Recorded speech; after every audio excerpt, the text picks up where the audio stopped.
La connaissance des repères anatomiques est indispensable lors de la mise en place d'une voie veineuse sous-clavière.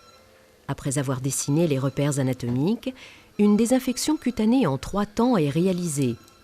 Lavage au savon antiseptique, rinçage à l'eau stérile, séchage et désinfection avec un antiseptique de la même famille que celle utilisée pour le lavage.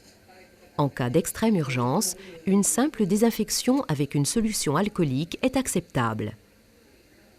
L'ensemble du matériel est disposé sur une table préalablement à toute ponction. Les différentes voies sont purgées. Selon la gravité du patient, une anesthésie locale avec de la lidocaïne 1% est réalisée au niveau cutané et sous-cutané. La ponction de la veine est réalisée en 2 étapes. Le contact avec la clavicule est tout d'abord recherché avec un angle de 20 degrés, puis l'aiguille, rasant le bord postérieur de la clavicule, est avancée jusqu'à la veine avec un angle n'excédant pas 5 degrés.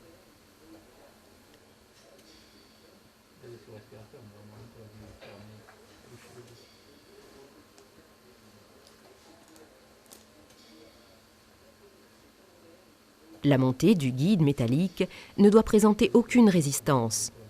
La survenue de troubles du rythme ventriculaire impose le retrait de quelques centimètres du guide métallique. Après dilatation du point d'entrée cutané, le cathéter est inséré le long du guide métallique sous contrôle électrocardioscopique en ayant au préalable récupéré le guide métallique à l'extrémité du cathéter.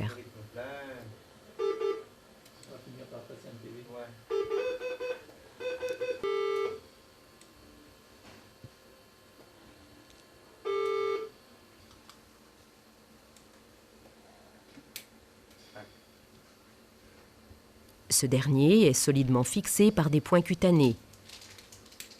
Les différentes voies sont purgées et rincées.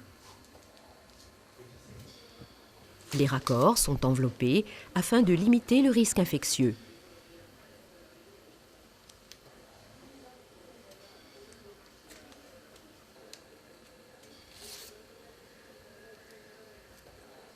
Un test du retour sanguin permet de s'assurer du bon positionnement du cathéter.